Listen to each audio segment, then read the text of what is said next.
हमने इसके पिछले वीडियो में सामाजिक विज्ञान के अध्याय 3 आरंभिक नगर के बारे में पढ़ा था, जिसमें हड़प्पा सभ्यता के विभिन्न जो पुरास्थल मिले उनके बारे में पढ़ा था कि हमें क्या क्या मिले वहाँ पे। जो मोहरें मिली, खिलौने मिले, हल मिले और स्नानागार मिले, उन सब के बारे में पढ़ा था। और उसके आगे हम पढ़ते हैं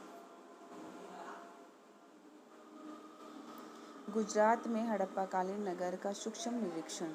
कच्छ के इलाके में खदीर बेट के किनारे धोलावीरा नगर बसा था। वहाँ धोलावीरा गुजरात में है। वहाँ साफ पानी मिलता था और ज़मीन उपजाऊ थी।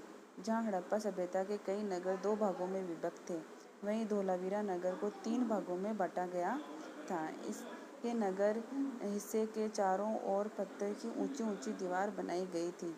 इसके अंदर जाने के लिए बड़े बड़े प्रवेश द्वार थे। इस नगर में एक खुला मैदान था जहाँ सार्वजनिक कार्यक्रम आयोजित किए जाते थे, यानी कि सार्वजनिक कार्यक्रम के लिए भी एक विशेष जगह थी उस समय। यहाँ मिले कुछ अवशेषों में हड़प्पा लिपि के बड़े बड़े अक्षरों को पत्थरों में खुदा पाया गया। इन अभिलेखों को संभवतः लकड़ी में जड़ा गया था। ये एक अनोखा अवशेष है क्योंकि आमतौर पर हड़प्पा के लेख मुहर जैसी छोटी वस्तुओं पर पाए जाते थे। गुजरात की खंभात की खाड़ी में मिलने वाली साबरमती की एक उपनदी के किनारे बसा लोथल नगर ऐसे स्थानों पर बसा था जहाँ कीमती पत्थर जैसा कच्चा माल आसानी से मिल जाता था। तो धोलावीरा गुजरात में हो गया और ये लोथल भी गुजरात में ही है। खंभात की खाड़ी में गिरने वाली जो साबरमती नदी है, उसकी उपनदी है, उसके किनारे बसा था। और यहाँ पे कीमती पत्थर है, उनके कच्चा माल आसानी से मिल जाता था। ये पत्थरों, शंकु और धातुओं से बनाई गई चीज़ों का एक महत्वपूर्ण केंद्र था। तो लोथल में यानी पत्थर, शंख और धातुओं से जो भी महत्वपूर्ण चीज़ें बनाई जाती थी वो उसका केंद्र था।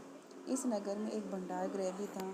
इस भंडार गृह से कई मोहरें और मुद्रांकन या मोहरबंदी यानी कि गीली मिट्टी पर दबाने से बनी हुई कुछ छाप, मोहरबंदी को छाप है ना, मुद्रांकन करने की जो मोहर लगाते हैं अपन, उस तरह का मिला था उस समय। लोथल का बंदरगाह, यह बड़ा तालाब लोथल का बंदरगाह रहा होगा जहाँ समुद्र के रास्ते आने वाली नावें रुकती थी। संभवतः यहाँ पर माल चढ़ाया या उतारा जाता था। तो बंदरगाह उसी को कहते हैं जहाँ समुद्री जहाज़ों में माल चढ़ाया जाता है और उतारा जाता है।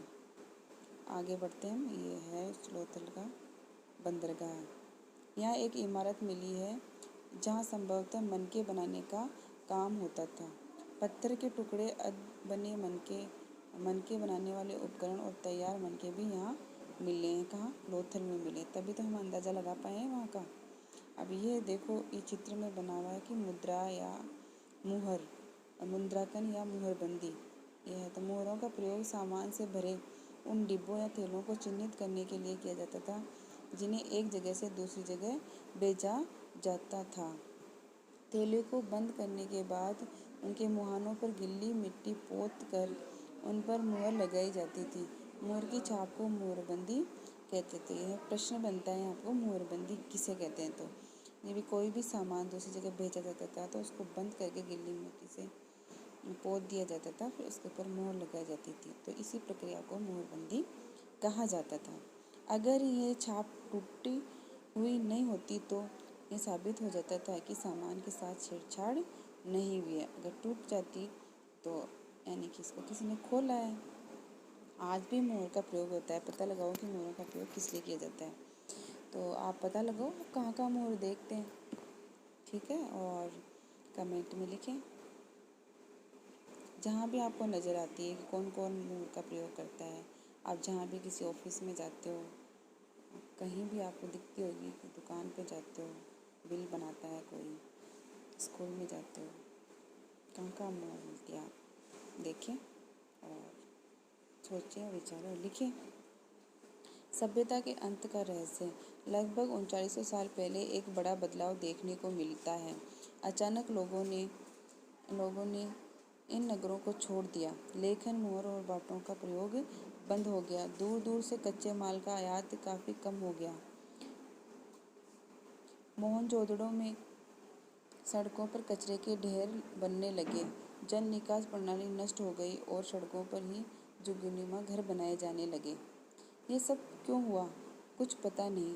कुछ विद्वानों का कहना है कि नदियाँ सूख गई थी और अन्य का कहना है कि जंगलों का विनाश हो गया था। और इसका कारण ये हो सकता है कि ईंटें पकाने के लिए ईंधन की जरूरत पड़ती थी। इसके अलावा मवेशियों के बड़े बड़े झुंडों से चारागाह और घास वाले मैदान समाप्त हो गए होंगे और कुछ इलाकों में बाढ़ आ गई। लेकिन इन कारणों से ये स्पष्ट नहीं हो पाता कि इन सभी नगरों का अंत कैसे हो गया, क्योंकि बाढ़ व नदियों के सूखने का असर कुछ ही इलाकों में हुआ होगा। यानी कि धीरे धीरे क्या हुआ कि ये मतलब नगर नष्ट हो गया और यहाँ पे गंदगी रहने लग गई। तो एक सब कुछ कैसे नष्ट हुआ, यानी कुछ कुछ की कमी आई होगी जो जीवन निर्वाह के लिए ज़रूरी होता है।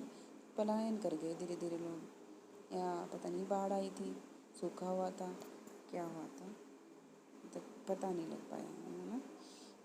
तो ऐसा लगता है कि शासकों का नियंत्रण समाप्त हो गया और जो भी हुआ हो परिवर्तन का असर बिल्कुल साफ दिखाई देता है। आधुनिक पाकिस्तान के सिंध और पंजाब की बस्तियां उजड़ गई थी।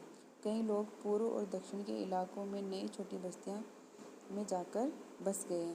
इसके लगभग 1400 साल बाद नए नगरों का विकास हुआ और इनके बारे में अध्याय 5 और 8 में पढ़ोगे। यानी कि ये जब नष्ट हो गया, हड़प्पा सभ्यता वाले स्थल नष्ट हो गए, तो फिर 1400 साल बाद में नए नगरों का विकास हुआ। अब देखा, अन्यत्र अपने एटलस में मिस्र ढूंढो और नील नदी के आसपास वाले इलाकों को छोड़कर मिस्र का अधिकांश भाग रेगिस्तान है। तो अब जब हम नक्शे में देखते हैं एटलस में मिस्र को, तो मिस्र में अधिकांश भाग मिस्र को छोड़कर अधिकांश भाग मरुस्थलीय है ना, रेगिस्तान है। लगभग 5000 साल पहले मिस्र में शासन करने वाले राजाओं ने सोना, चांदी, हाथी दांत, लकड़ी और हीरे जवाहरात लाने के लिए अपनी सेनाएं दूर दूर तक भेजी। इन्होंने बड़े बड़े मकबरे बनाए जिन्हें पिरामिड के नाम से जाना जाता है। ये मकबरे ही हैं क्योंकि यहाँ पे वहाँ के जो राजा हैं तो उनके मम्मीज़ को रखा जाता था। राजाओं के मरने पर उनके शवों को इन्हीं पिरामिडों में दफनाकर सुरक्षित रखा जाता था। इन शवों को मम्मी कहा जाता है। इन उनके शवों के साथ और उनके अनेक चीज़ें दफनाई जाती थी। इनमें खाद्यान्न, पेय, वस्त्र, गहने, बर्तन, वाद्य यंत्र, हथियार और जानवर भी शामिल थे। यानी कि जो राजा की जो प्रिय वस्तुएं होती थी वो भी उसके साथ दफनाई जाती थी। कभी कभी शव के साथ उनके सेवक और सेविकाओं को भी दफना दिया जाता था। दुनिया के इतिहास में शवों को दफनाने की परंपरा को देखते हुए मिस्र में सबसे ज़्यादा धन दौलत खर्च किया जाता था। यानी कि शव के साथ में जो सबसे ज़्यादा खर्च होता था वो मिस्र में ही होता था। क्या तुम्हें लगता है कि मरने के बाद भी इन राजाओं को इन चीज़ों की ज़रूरत पड़ी होगी? आप अपने विचार प्रकट कर सकते हैं कमेंट के माध्यम से। कल्पना करो तुम अपने माता पिता के साथ 4000 साल पहले लोथल से मोहनजोदड़ो की यात्रा कर रहे हो। तो ये बताओ कि तुम यात्रा कैसे करोगे और तुम्हारे माता पिता यात्रा के लिए अपने साथ साथ क्या ले जाएंगे और मोहनजोदड़ो में तुम क्या देखोगे।